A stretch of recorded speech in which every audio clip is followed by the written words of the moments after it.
నమస్తే, welcome to master TV, the సామాన్యుడి స్వేచ్ఛకు సంకేతం. నేను మీ ధూమ్ధామ్ దొరబాబు. ఇక డీటెయిల్స్ చూస్తే, కన్వీనర్ సౌజన్య శక్తి అభియాన్ ద్వారా మహిళలకు అవగాహన కల్పిస్తున్నామని శక్తి అభియాన్ ప్రోగ్రాం కన్వీనర్ సౌజన్య అన్నారు. మహిళలకు రాజకీయంగా, ఆర్థికంగా, సామాజికంగా ఎదిగేలా వారిని చైతన్యం చేస్తామని తెలిపారు. 500 మంది మహిళలకు ఇందిరా ఫెలోషిప్ పేరుతో రాష్ట్ర వ్యాప్తంగా ఉన్న మహిళల సమస్యలు తెలుసుకుంటున్నామని ఆవిడ పేర్కొన్నారు. జరుగుతుంది. దీని ముఖ్య ఉద్దేశం ఏంటి, శక్తి అభియాన్ యొక్క ముఖ్య ఉద్దేశం ఏంటి, మేము ఎందుకు ఈ ప్రోగ్రామ్ని స్టార్ట్ చేశాము అన్న ఉద్దేశం గురించి చెప్పడం జరుగుతుంది. మనకి డాక్టర్ బిఆర్ అంబేద్కర్ గారు మనకి ఒక విషయం చెప్పారు. మీరెప్పుడైనా మీకు కావాల్సిన హక్కుల గురించి ఎప్పుడైనా పోరాడాలి అంటే మొదట మీరు అవేర్నెస్ తీసుకురావాలి, అంశం ఏంటిదని, తర్వాత అందరూ కలిసి ఒక సమూహంగా ఏర్పడాలి, తర్వాత మీ దానికోసం హక్కు కోసం పోరాడాలి అని. కానీ ఈరోజు మనం చూసుకుంటే మహిళలు మన భారతదేశ జనాభాలో 50% కంటే ఎక్కువ మంది మహిళలు ఉన్నారు. కానీ రాజకీయంగా కానీ, సామాజికంగా కానీ, ఆర్థికంగా కానీ ఎందులో చూసుకున్నా కూడా అంత 50%కి సంబంధించిన హక్కు ఎక్కడ కూడా మహిళలకి దొరకట్లేదు. దీన్ని ఉద్దేశించి ఇప్పటికైనా ముందుకొచ్చి వారి హక్కుల కోసం సామాజికంగా, ఆర్థికంగా మరియు పొలిటికల్గా, రాజకీయంగా కూడా వారికి కావాల్సిన హక్కుల కోసం ఇప్పటికైనా రోడ్లపైకి వచ్చి కానీ సమాజంలోకి వచ్చి పోరాడాలన్నది ముఖ్య ఉద్దేశం. అందుకని ప్రతి దాంట్లో మా మహిళలకు కూడా 50% హక్కు కావాలి, సామాజికంగా, ఆర్థికంగా, రాజకీయంగా. ఇప్పుడు మనకి వచ్చింది 33% ఉమెన్ రిజర్వేషన్. ఇప్పుడు బిల్ పాస్ అయ్యింది. అది నెక్స్ట్ వచ్చే ఎలక్షన్స్లో వస్తుందని చెప్తున్నారు. కానీ 50% ఉన్న ఉమెన్కి 50% పొలిటికల్గా ఎందుకు ఇవ్వకూడదు అనే ఆలోచనతోని వచ్చింది. మనం బేసికల్గా చూస్తుంటే పొలిటికల్గా మిగతా విషయాలలో ఏం చూసుకున్నా కూడా పొలిటికల్గా చూసుకుంటే ఆడవారికి అంత రిప్రజెంటేషన్ దొరకట్లేదు. 50% అంత రిప్రజెంటేషన్ దొరకట్లేదు. 33% రిప్రజెంటేషన్ కూడా దొరకట్లేదు. అలా కావాలి అంటే మా కోసం మేము పోరాడుకోవాలి. ఆడవారు కూడా వారి కోసం, మహిళలు వారి కోసం వారు పోరాడుకోవాలి. వారి 50% కోసం వారు పోరాడాలి. డాక్టర్ బిఆర్ అంబేద్కర్ గారు ఇచ్చిన స్ఫూర్తితోని 50% కోసం పోరాడాలి అన్న ఉద్దేశంతో శక్తి అభియాన్ అనే ప్రోగ్రామ్ని తీసుకురావడం జరిగింది. ఈ శక్తి అభియాన్లో ఏంటంటే మనం మహిళలుగా పోరాడాలనుకుంటున్నాం, కానీ ఎలా పోరాడాలి, దానికి ఏ విధాలుగా మనం పోరాడితే మనకు కావాల్సిన 50% మనము సాధించుకోగలుగుతామని ఆలోచిస్తే ఒక ట్రైనింగ్ కావాలి మహిళలకి. ఎందుకంటే ఇన్ని రోజులు మనల్ని ఒక మూసలో బ్రతికాం. ఇన్ని రోజులు మహిళలు ఎలా వెళ్ళాలి, రోడ్లపైకి వెళ్ళాలి, ఒక ప్రోగ్రాం చేయాలి అన్నా, రాజకీయంగా రావాలి, ఒక అంశం గురించి మాట్లాడాలి అన్నా ఎన్నో భయాలు, సామాజికంగా కావచ్చు, వారి ఎడ్యుకేషన్ పరంగా కావచ్చు, ఎన్నో భయాలు ఉంటాయి. సమాజంలో ఒక మార్పు కావాలని ఆలోచిస్తుంటారు అందరూ, కానీ ఏ విధంగా వెళ్ళి మార్పు తీసుకురావాలనే ఆలోచన ఉండదు. దానికోసం వాళ్ళకు ఒక ట్రైనింగ్ ప్రోగ్రాం ఇవ్వాలి. కాంగ్రెస్ పార్టీలో చేరికల పర్వం కొనసాగుతుంది. GHMC deputy mayor Srilatha Shobhan Reddy Congress పార్టీలో చేరారు. మంత్రి పొన్నం ప్రభాకర్ గాంధీ భవన్లో కండువ కప్పి పార్టీలోకి ఆహ్వానించారు. ఉద్యమకారులకి ప్రభుత్వం గుర్తింపు ఇవ్వకపోవడం వలన తాము పార్టీలో చేరామని శ్రీలత శోభన్ రెడ్డి తెలిపారు. ఆధ్వర్యంలో, అలాగే ఇన్ఛార్జ్ మంత్రులైన పొన్నం ప్రభాకర్ గారి ఆధ్వర్యంలో మా రేవంత్ రెడ్డి సీఎం గారికి, పెద్దలు గౌరవనీయులు సీఎం రేవంత్ రెడ్డి అన్న గారికి, అలాగే మా రోహిన్ అన్న గారికి, ఇంకా మా అనుచరులు అందరూ కూడా, మహేష్, సంతోష్, అనిల్ యాదవ్, బొంతురామన్ అన్న, బాబా ఫసీద్దీన్ అన్న, చెప్పేసిన సార్, వీళ్ళందరి సమక్షంలో ఈరోజు కాంగ్రెస్ పార్టీలో చేరడం జరిగింది. దీనికి మేము చాలా హ్యాపీగా ఉన్నాం. అంటే మాకు మేము 24 ఏళ్ళ నుంచి ఉద్యమంలో ఉన్నాం ఇద్దరం కూడా. 2001 నుంచి నేను ఒకసారి కార్పొరేటర్గా పోటీ చేయడం కూడా జరిగింది. అప్పటి నుంచి కూడా ఉద్యమంలోనే మేము పనిచేసాం. మాకు సరైన న్యాయం జరగలేదన్న ఉద్దేశంతోనే మేము ఈరోజు తల్లిగారి ఇల్లు వదిలి అత్తగారి ఇంటికి వచ్చిన ఫీలింగ్తో ఈరోజు ఇక్కడికి రావడం జరిగింది. మేము ఎవరిని ఉద్దేశించి పార్టీని, కేసీఆర్ గారిని, కేటీఆర్ గారిని కూడా ఎవరిని ఉద్దేశించి మాట్లాడదలుచుకోలేదు. మా ఇష్టపూర్వకంగా మేము ఈరోజు కాంగ్రెస్లో చేరాలనుకున్నాం. మా ఇష్టపూర్వకంగానే మేము చేరాము. ఇంకా మేమిద్దరం కూడా, నేను మా వారి ఇద్దరం కూడా జాయిన్ అవ్వడం జరిగింది. మీ అందరికీ నమస్కారం. ఏఐసిసి అధ్యక్షులు ఖార్గే గారు, రాహుల్ గాంధీ గారు, కేసీ వేణుగోపాల్ గారు, అదేవిధంగా గౌరవ ముఖ్యమంత్రి రేవంత్ రెడ్డి గారు, ఉప ముఖ్యమంత్రి బట్టి విక్రమార్క గారు, ఏఐసిసి ఇన్ఛార్జ్ దీపాదాస్ మున్షి గారు, మరి హైదరాబాద్ కాంగ్రెస్ పార్టీ వివిధ నియోజకవర్గాల్లో పోటీ చేసిన అభ్యర్థులు, జిల్లా కాంగ్రెస్ అధ్యక్షులు అందరి సమక్షం లోపల, నాయకత్వం లోపల ఈరోజు కాంగ్రెస్ పార్టీలో చేరినటువంటి Hyderabad GHMC deputy mayor Srilatha Shobhan Reddy గారికి, మిగతా వారితో పాటు వచ్చేసినటువంటి మిత్రులందరికీ కూడా కాంగ్రెస్ పార్టీ నుంచి స్వాగతం తెలియజేస్తూ, ఇంతకుముందు ఉద్యమకారుడు శోభన్ రెడ్డి గారు చెప్పినట్టుగా తెలంగాణ ఉద్యమం ప్రారంభం నుంచి దాదాపు 24 సంవత్సరాలు పార్టీలో ఉన్నప్పటికీ కూడా నూతనంగా అధికారం అనేటువంటి అంశంకు సంబంధించి పార్టీకి తాజాగా తెలుగుదేశం అధిష్టానం జరిపిన సర్వేలో ఖాతాగ్రాఫ్ అంతంత మాత్రమే ఉన్నట్టుగా సమాచారం. పండుగ వేళలో హరిదాసుల మాదిరిగా ఎన్నికల్లో అప్పుడప్పుడు నియోజకవర్గాలకు వచ్చేలాంటి వలస నాయకులకు టికెట్ కేటాయిస్తే తెలుగుదేశం పార్టీ ఓటమి ఖాయమనే ఇక్కడ ప్రజలు అనుకుంటున్నారు. ఏది ఏమైనా వలస నాయకులకు సీటు కేటాయిస్తే రామచంద్రపురం నియోజకవర్గ ప్రజలు తగిన బుద్ధి చెబుతారని హెచ్చరించారు. తెలుగుదేశం పార్టీ తెలియజేసి వాళ్ళు తిరిగి మన కూటికి రప్పించవలసిన బాధ్యత మనందరి మీద ఉంది. అందులో భాగంగానే శ్రీ నారా చంద్రబాబు నాయుడు గారు జైహో బీసీ కార్యక్రమాన్ని ఏర్పాటు చేయడం జరిగింది. నేను విద్యార్థి దశలో ఉండగా 1986లో శ్రీ స్వర్గీయ నందమూరి తారక రామారావు గారు బీసీ రిజర్వేషన్స్ని, విద్యా ఉద్యోగాల్లో రిజర్వేషన్స్ని 25% ఉన్నటువంటి ఈ రిజర్వేషన్స్ని 44% పెంచారు. పెంచినప్పుడు యాంటీ రిజర్వేషన్ మూమెంట్ వచ్చింది. ఆ రోజు బీసీస్లో చైతన్యం లేకపోవడం వల్ల, బీసీ జనగణన చేయలేకపోవడం వల్ల ఆ రోజు సుప్రీంకోర్టులో కొట్టేది. సుమారు మేము 2 నెలలు 3 నెలలు స్ట్రైక్ చేసాం. దీనికి కారణం ఏంటంటే తెలుగుదేశం పార్టీ ఇచ్చిన, అదేవిధంగా ఈరోజు మనం 34% స్థానిక సంస్థల్లో రిజర్వేషన్ చేస్తే దాన్ని 24% తగ్గించారంటే అర్థం ఏంటంటే మనలో చైతన్యం లేకపోవడం. అంచేత సోదరులారా, నిజమైన బీసీ పార్టీ ఎవరు అనుకున్నప్పుడు ఈ పరిగణలోకి తీసుకోవాలి. గత ఎన్నికల్లో ఒక్కసారి ఛాన్స్ అని ఇవ్వడం వల్ల అయితేనేమి, గతంలో ఈ రాజశేఖర రెడ్డి గారికి నేడు గౌరవం అయితేనేమి, చాలా మంది బీసీలు ఈయనకి ఓటు చేశారు. ఏం జరిగింది ఈరోజు? ఏం జరిగింది? అభివృద్ధి జరిగిందా? రోడ్లు ఎలా ఉన్నాయి? రాజధాని ఉందా? లేదు. ఏనంటే సంక్షేమ పథకాలు చేశా అంటారు. సంక్షేమ పథకాలతో మమ్మల్ని మధ్య పెడుతూ ఉన్నారు. బీసీల అభివృద్ధి కావాలంటే ఏంటి? సంక్షేమ పథకాలు సరిపోతాయా? మన పిల్లలు మా వాళ్ళ కాళ్ళ మీద వాళ్ళు నిలబెట్టగలద్దా? వాళ్ళు ఉద్యోగాలు చేయగలద్దా? ఎన్నాళ్ళు వాళ్ళు ఇచ్చే భిక్ష ఆధారపడతాం. సంక్షేమ పథకాలతో పాటు అభివృద్ధి లేకపోతే మనకు ఉద్యోగాలు ఉండవు. అందుకనే ఈ రోజు తెలుగుదేశం పార్టీ ఏం చెప్తుంది? సంపద సృష్టిస్తాం, ఉద్యోగాలు సృష్టిస్తాం. సంపద ఉద్యోగాలు సృష్టిస్తే మేజర్గా బలపడేది ఎవరు? బీసీలు. ఎంచేతంటే సమాజంలో 51% పైనే మనం ఉన్నాం. మనలో చాలా మంది చదువుకున్న వాళ్ళు ఉన్నారు. అందరికీ ఉద్యోగ అవకాశాలు వస్తాయి.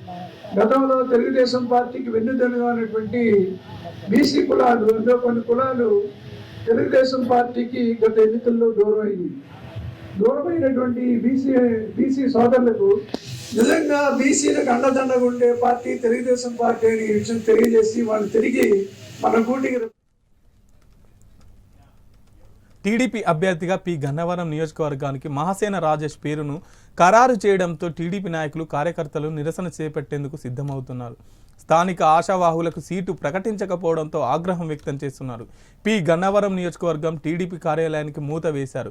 ఈ నేపథ్యంలో రాజీనామాలకు సిద్ధపడుతున్న టీడీపీ మండల అధ్యక్షులు, కొంతమంది టీడీపీ నాయకులు సిరిపల్లె రాజేష్ మహాసేనకు టీడీపీ సీటు కేటాయించడంతో అసంతృప్తిలో ఉన్నారు. జనసేన నాయకులు అత్యవసర సమావేశం ఏర్పాటు చేశారు.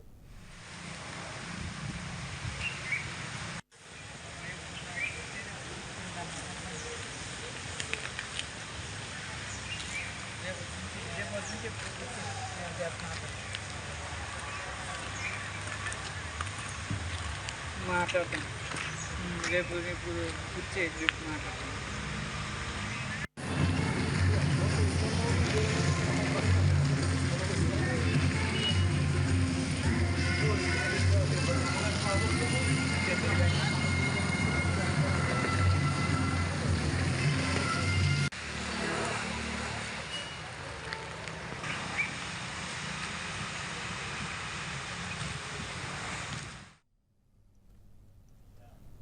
కడప జిల్లా పట్టణంలో ఎర్రముక్కపల్లి శివాని హై స్కూల్ జిల్లా స్థాయి కబడ్డీ ఎంపికలు నిర్వహించారు. జిల్లా కబడ్డీ అసోసియేషన్ ఆధ్వర్యంలో జిల్లా కబడ్డీ ప్రెసిడెంట్ ఎస్ గోవర్ధన్ రెడ్డి, జిల్లా సెక్రటరీ టి జనార్దన్ ఆధ్వర్యంలో సెలక్షన్స్ నిర్వహించారు. సెలెక్ట్ అయిన క్రీడాకారులు 10 రోజుల్లో కోచింగ్ క్యాంప్ శివాని హై స్కూల్లో నిర్వహించారు.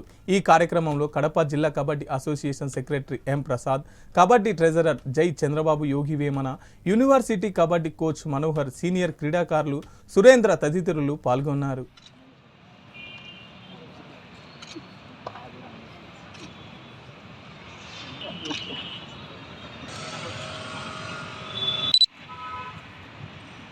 ఆంధ్రప్రదేశ్ రాష్ట్రంలో నెల్లూరు జిల్లాలో సీనియర్స్ కబడ్డీ మ్యాచ్లు జరగబోతున్నాయి. అందులో భాగంగా కడప జిల్లా నుంచి కూడా మరి కబడ్డీ అసోసియేషన్ నుంచి సీనియర్స్ను సెలక్షన్ చేసి మరి అక్కడ నెల్లూరు పంపడం జరుగుతుంది. మార్చి 8, 9, 10 తేదీల్లో మళ్ళీ రాష్ట్ర వ్యాప్తంగా కూడా సీనియర్స్ కబడ్డీ పోటీలు మరి నెల్లూరులో నిర్వహిస్తున్నాం. అదేవిధంగా అందులో భాగంగా మరి కడప జిల్లాలో ఈరోజు సెలక్షన్స్ కూడా జరుగుతున్నాయి సీనియర్స్కు. మరి ఈ సీనియర్స్లో ఎవరైతే ప్రతిభ కనపరుస్తారో అటువంటి వాళ్ళని సెలెక్ట్ చేసి పంపడం కూడా జరుగుతుంది. కాబట్టి ఏదేమైనా సరే మరి ఇక్కడ మనందరికీ కూడా భారీ ఎత్తున ఈ సెలక్షన్లో చాలామంది సీనియర్స్ అంతా పాల్గొనడం జరుగుతుంది.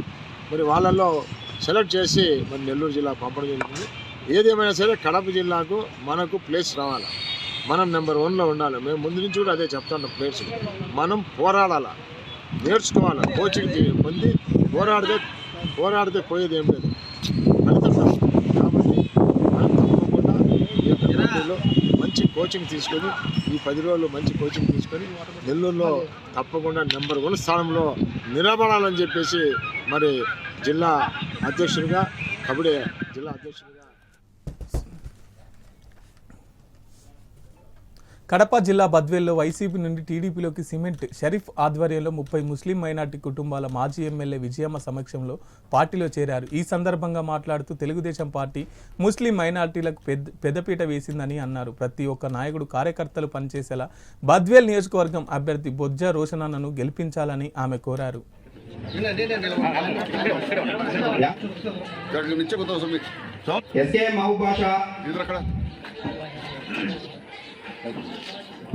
షాజాద్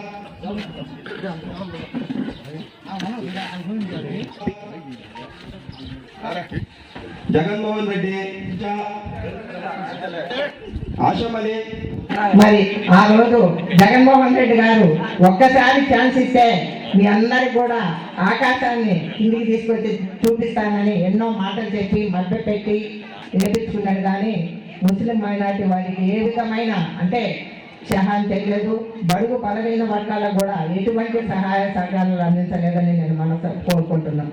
ఎందుకంటే మా తల్లి గారు వీరారెడ్డి గారు ఉన్నప్పుడు కానీ మేమున్నప్పుడు కానీ ముస్లిం సోదరులకు ఎన్నో పథకాలు ఇవి కూడా ఇవ్వడం జరిగింది. సాధికారణాలు అయితేమి, వాడి సాధికారణకు స్థలం అయితేమి, మరి వీళ్లకు మసీదులకు అయితేమి, కాంపౌండ్ వాళ్ళు అయితేమి, తర్వాత ఇంకా చాలా కూడా చేయడం జరిగింది.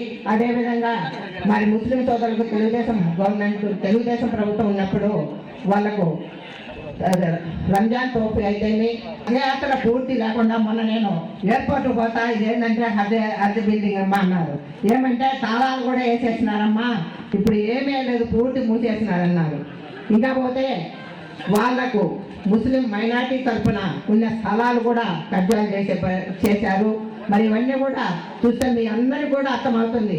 ఈ గవర్నమెంట్ వచ్చింది కానీ వాళ్ళకున్న ఒకరిద్దరు నాయకులకు ఇసుక మాఫీ అయితేమి, తర్వాత మట్టి అయితేమి, వాళ్ళు భూదందాలు చేసుకుంటున్నారు. కానీ మీలాంటి వారికి ఎటువంటి సహాయ సంఘాలను అందించలేదు.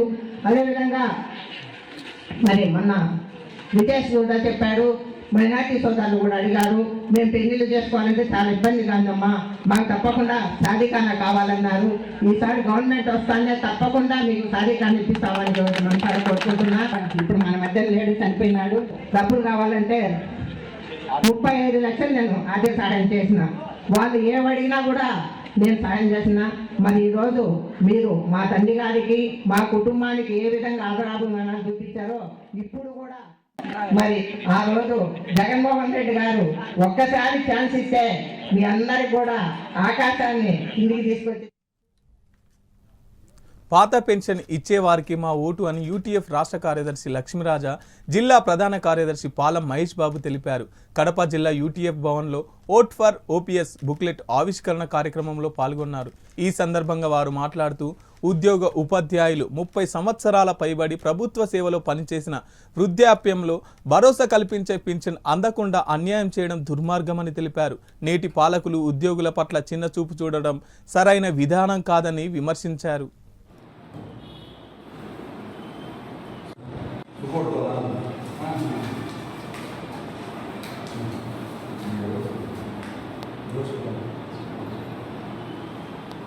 లక్ష్మీరాజా, యూటీఎఫ్ రాష్ట్ర కార్యదర్శి. రాష్ట్ర ప్రభుత్వం అధికారంలోకి వచ్చిన వెంటనే పాత పెన్షన్ విధానాన్ని అమలు చేస్తామని చెప్పిన ఈ ప్రభుత్వం, ఈ ముఖ్యమంత్రి అధికారంలోకి వచ్చి 4 సంవత్సరాలు 9 నెలలు గెలిచిన ఇప్పటి వరకు సిపిఎస్ రద్దు చేసి జీపీఎస్ విధానాన్ని తీసుకొచ్చారు. దీన్ని మేము తీవ్రంగా ఖండిస్తూ ఉన్నాం. ఉద్యోగులకు ఉపాధ్యాయులకు లబ్ధి చేకూరాలంటే పాత పెన్షన్ విధానం అమలు తప్ప మరో వేరే విధానం ఏది కూడా ఉపయోగం ఉండదని సందర్భంగా ఈ ప్రభుత్వానికి, ఈ పాలకులకు, ఈ ముఖ్యమంత్రికి తెలియజేస్తా ఉన్నాం. ముఖ్యమంత్రి మాట నిలబెట్టుకుంటాడా లేదా మాట తప్పి మడమ తిప్పుతాడా అనేది మేము ఈ సందర్భంగా ఈ ముఖ్యమంత్రిని ప్రశ్నిస్తూ ఉన్నాం. మళ్ళీ ఎన్నికలు రాబోతూ ఉన్నాయి.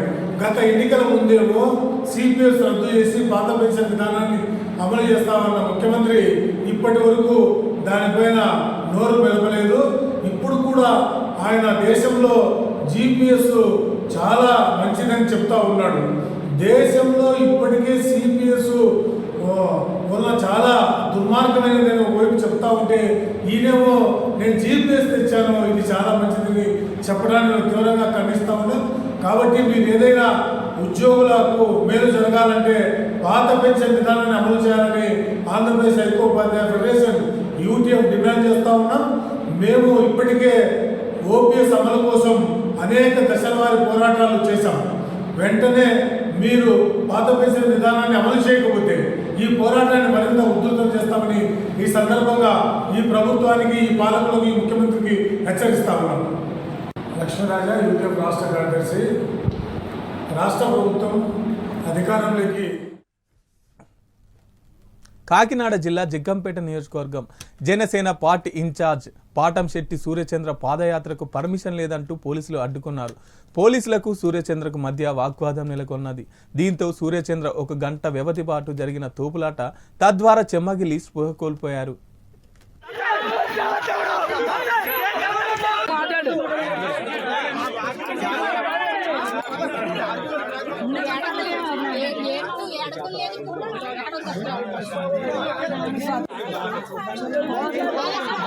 ఇంకొక 6 కిలోమీటర్లు 7 కిలోమీటర్లు సార్ ప్లీజ్ మాట్లాడండి. అమ్మవారి దగ్గరికి వెళ్ళడం వద్దా? అమ్మవారి దగ్గరికి వెళ్ళడం వద్దా? ఒకసారి అలా కదండి, అమ్మవారి దగ్గరికి వెళ్ళడం వద్దా? జ్యోతి నెహ్రూ గారు జనసేన తెలుగుదేశం పార్టీ నుంచి సైకిల్ గుర్తు మీద ప్రజలందరూ ఓట్లు వేయాలి, ఆయన అఖండమైన మెజార్టీతో గెలవాలని అమ్మవారికి ఒప్పుకోవడానికి వెళ్తారని నేను దర్శనం చేసుకోవడానికి. మీరు వద్దండి, మీరెవరు సార్? మీరెవరు సార్? అమ్మవారి గుడికి నేను దర్శనానికి వెళ్తుంటే రండి, మీరు నాతో రండి. నేను ఎక్కడికి వెళ్తున్నాను? ఫోన్ చేయండి, మీరు ఫైర్ ఆఫీస్కి వెళ్తున్నాను నేను. మీరు ఫైర్ ఆఫీస్కి ఫోన్ చేయండి సార్. మాకు దారాలండి ఏమంటే మాట్లాడండి.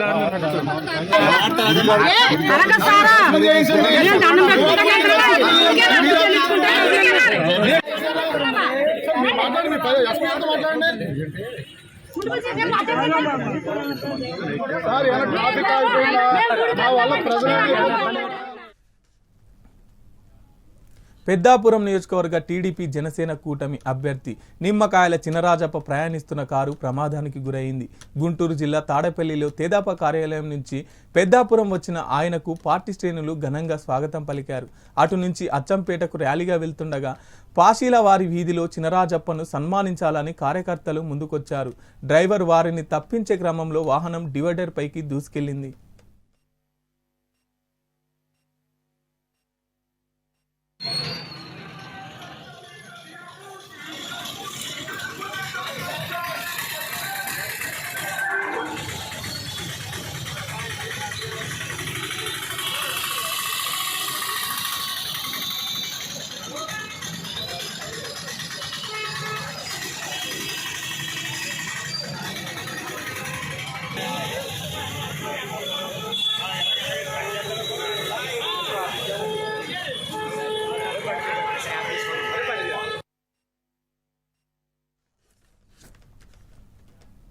భూసేకరణ లేకుండానే 11 గ్రామాలకు సంబంధించి ప్లాట్ నెంబర్లు సర్వే నెంబర్లతో సరిహద్దులలో డమ్మీ పట్టాలను రెడీ చేస్తున్న శశిధర్ నల్లమిల్లి రామకృష్ణారెడ్డిని రెడ్ హ్యాండెడ్గా పట్టుకున్నారు. అనపర్తి తహసీల్దార్ కార్యాలయంలో నల్లమిల్లి రామకృష్ణారెడ్డి డమ్మీ పట్టాలు రెడ్ హ్యాండెడ్గా పట్టుకున్నారు. 3 గ్రామాలలో భూసేకరణకు ప్రతిపాదనలు పంపి అనపర్తి మండలం మొత్తం 11 గ్రామాలకు డమ్మీ పట్టాలు సిద్ధం చేశారు. నల్లమిల్లి రామకృష్ణారెడ్డి వివరణ కోరగా ఏమి చేసుకుంటారో చేసుకోండి అంటూ దురుసుగా సమాధానం చెప్పాడు. డిప్యూటీ తహసీల్దార్ను సస్పెండ్ చేయాలన్న నల్లమిల్లి రామకృష్ణారెడ్డి ఆదేశించారు. చేస్తున్నారు మీరు డైవర్షన్ కాదు, మేము అడిగిన దానికి మాకు చెప్పండి. అసలు ఎవరు చేయమన్నారు, ఇన్స్ట్రక్షన్స్ ఏవి అంటే ఆయన ఏం సమాధానం చెప్తున్నారో చూస్తారు మీరంతా, మీడియా అంతా. ఏం చేసుకోవాలనుకుంటే చేసుకోండి అంటే ఆయన చేసుకుంటారనే భయం కూడా లేదు. ఇక్కడ 1 ఎకరా ల్యాండ్ ఎక్విజిషన్ జరగలేదు. ఇవి ఎలా ఇస్తున్నారు, ఇవి ఎలా తయారు చేశారు, అది ఎందుకు తయారు చేస్తున్నారు, బెనిఫిషరీస్ని ఎలాగ ఐడెంటిఫై చేశారు, మీకు ల్యాండ్ ఎక్విజిషన్ లేని బెనిఫిషరీస్ని ఎలాగ ఐడెంటిఫై చేస్తున్నారు, అదే కలెక్టరేట్ ఇవ్వండి. వారల్గా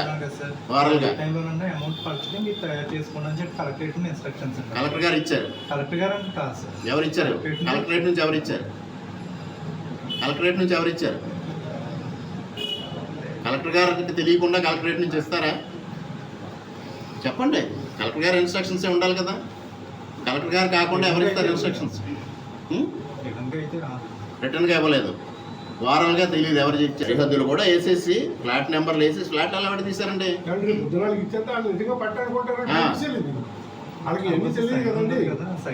సైన్ పెట్టేస్తారండి, ఏముంది సైన్ వెళ్ళిపోయిన ఎంఆర్ఓ గారైనా పెట్టేస్తారు, మీరైనా పెట్టేస్తారు. డిప్యూటీ తహసీల్దార్ గారు మీరు ఇన్ఛార్జ్ ఉన్నారు కదా, మీరు ఇన్ఛార్జ్ తహసీల్దార్ గా ఉన్న టైంలో పెట్టేస్తారు.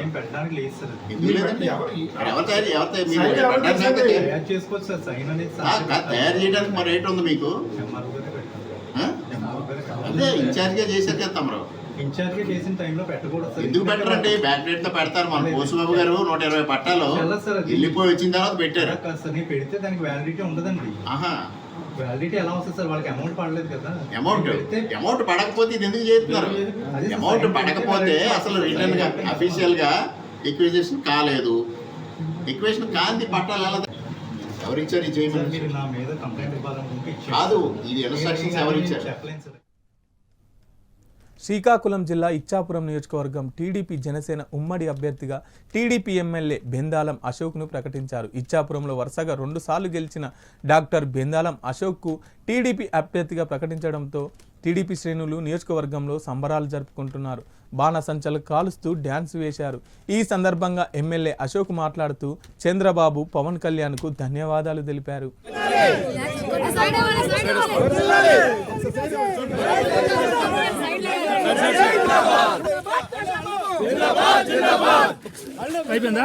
నాకు చంద్రబాబు నాయుడు గారు అవకాశం ఇచ్చినందుకు ఆయనకు ప్రత్యేకమైనటువంటి ధన్యవాదాలు ఇచ్చాపురం నియోజకవర్గం తరఫున తెలియజేస్తున్నాను.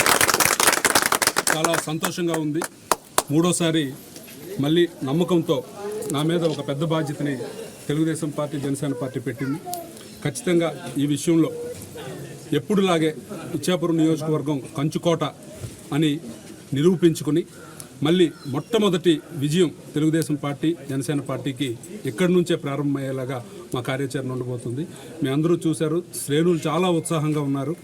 ఖచ్చితంగా ఏదైతే చంద్రబాబు నాయుడు గారు ఒక నమ్మకంతో ఖచ్చితంగా ఈ సీటు మాకు తెలుగుదేశం పార్టీ ఖచ్చితంగా గెలుస్తుంది అనే నమ్మకంతో ఇచ్చారు.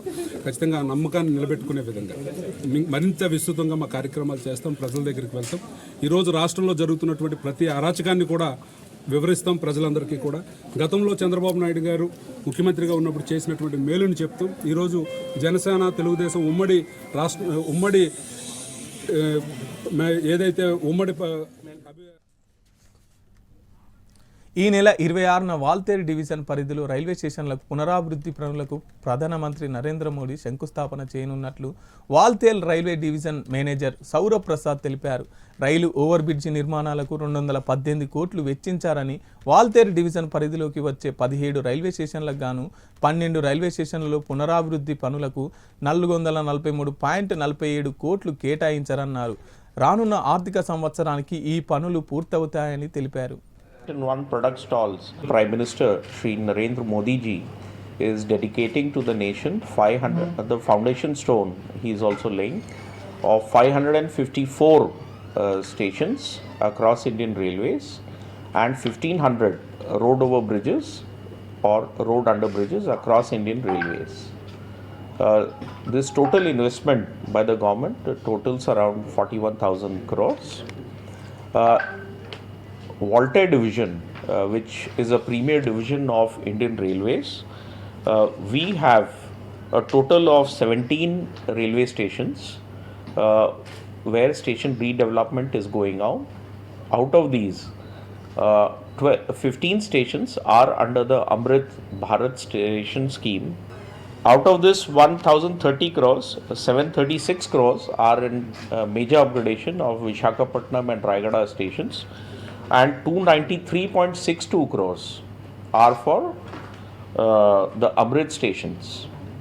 The Amrit stations, the 15 stations that we have on Voltaire division, 10 are on Andhra Pradesh, 4 are in Odisha, and 1 is in Chhattisgarh. Prime Minister Shri Narendra Modi ji is dedicating to the nation 500, the foundation stone he is also laying, of 554 stations. తమ డిమాండ్ల సాధన కోసం రాష్ట్ర వ్యాప్తంగా ఉద్యమానికి న్యాయవాదులు సిద్ధమవుతున్నారు.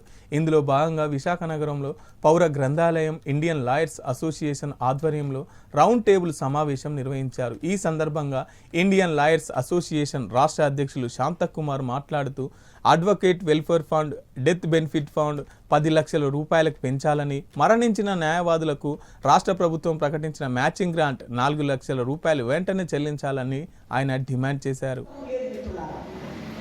చైనాలో vote హక్కున్నదా? ప్రజలకి ఓటు హక్కున్నదా? చైనాలో, వియత్నాంలో ఉన్నదా? మాత్రమే ఓటు హక్కు ఉండదు. కమ్యూనిస్ట్ పార్టీ సభ్యులు వాళ్ళు ఒక ప్రభుత్వాన్ని ఎన్నుకుంటారు. ఆ ప్రభుత్వం సాగర నగరం విశాఖ సిగలో మరో మణిహారం వచ్చి చేరింది. ఆర్కే బీచ్ వద్ద YMCA సమీపంలో 1,60,00,000 వ్యయంతో నిర్మించిన ఫ్లోటింగ్ బ్రిడ్జిని రాజ్యసభ సభ్యులు వైవి సుబ్బారెడ్డి, మంత్రి గుడివాడ అమర్నాథ్లు ప్రారంభించారు.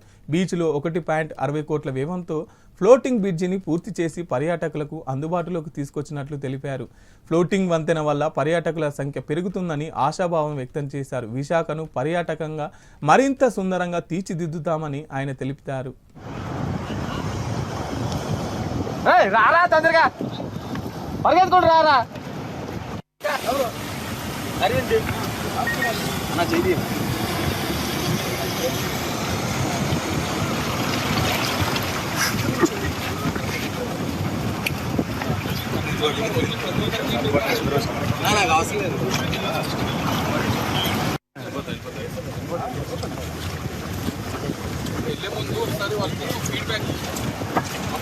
సార్ కొద్దిగా స్కాటర్ అవ్వండి సార్. ఒకే దగ్గర అయిపోతున్నారు.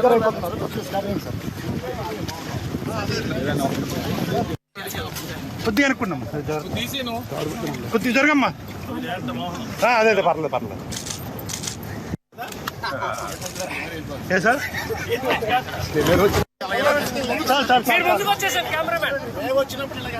Okay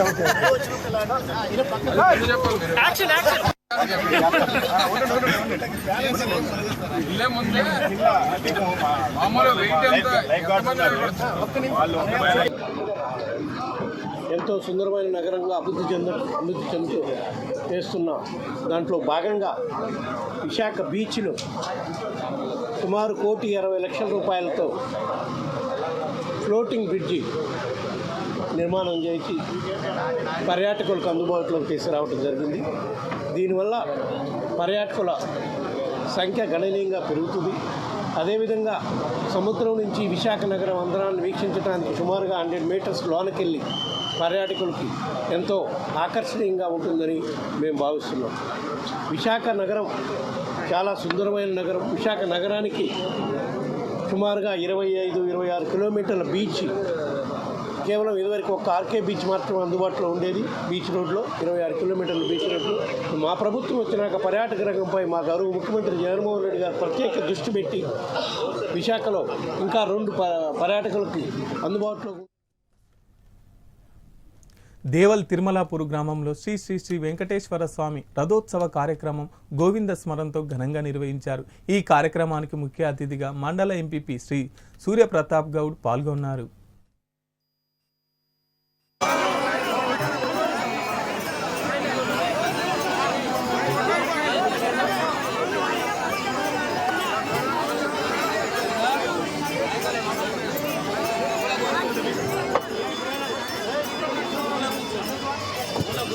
Thank you.